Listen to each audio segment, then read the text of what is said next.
So the third part, part 3, finding the zeros by factoring. What does one do if c equals 0?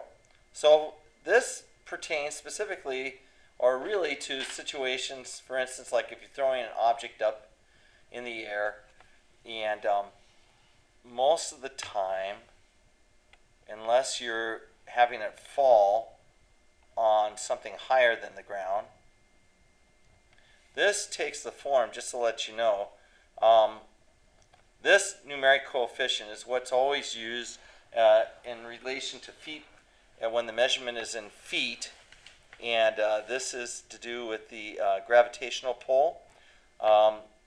This number is your upward velocity, and this third term, which we can designate as h sub 0, is the height, the initial height.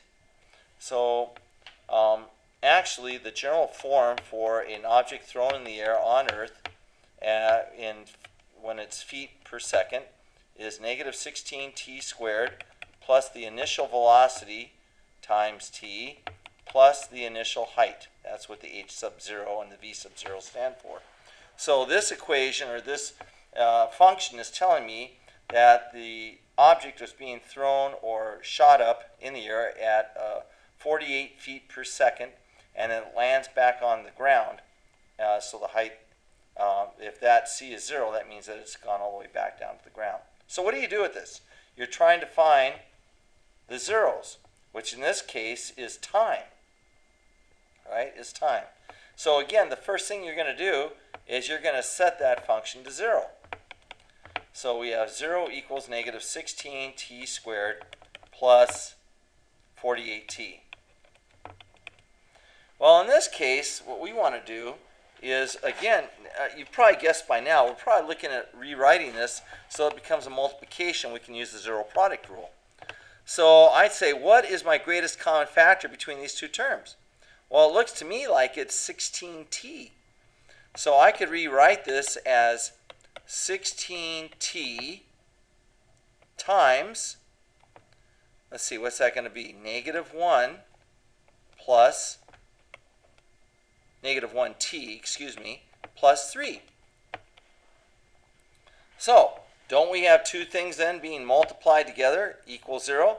So I know that 16t has got to be equal to 0, and negative 1t plus 3, that's a t, negative 1t plus 3 is equal to 0. Well, here I know then that t equals 0. Here, negative 1t equals negative 3. Therefore, t is equal to negative 3 over negative 1, which is just plain 3. So I know then that at time 0, the ball is at 0 height, and I'm assuming that this is a ball that was being thrown up at 48 feet per second. And then when time is 3 seconds, the ball again hits 0.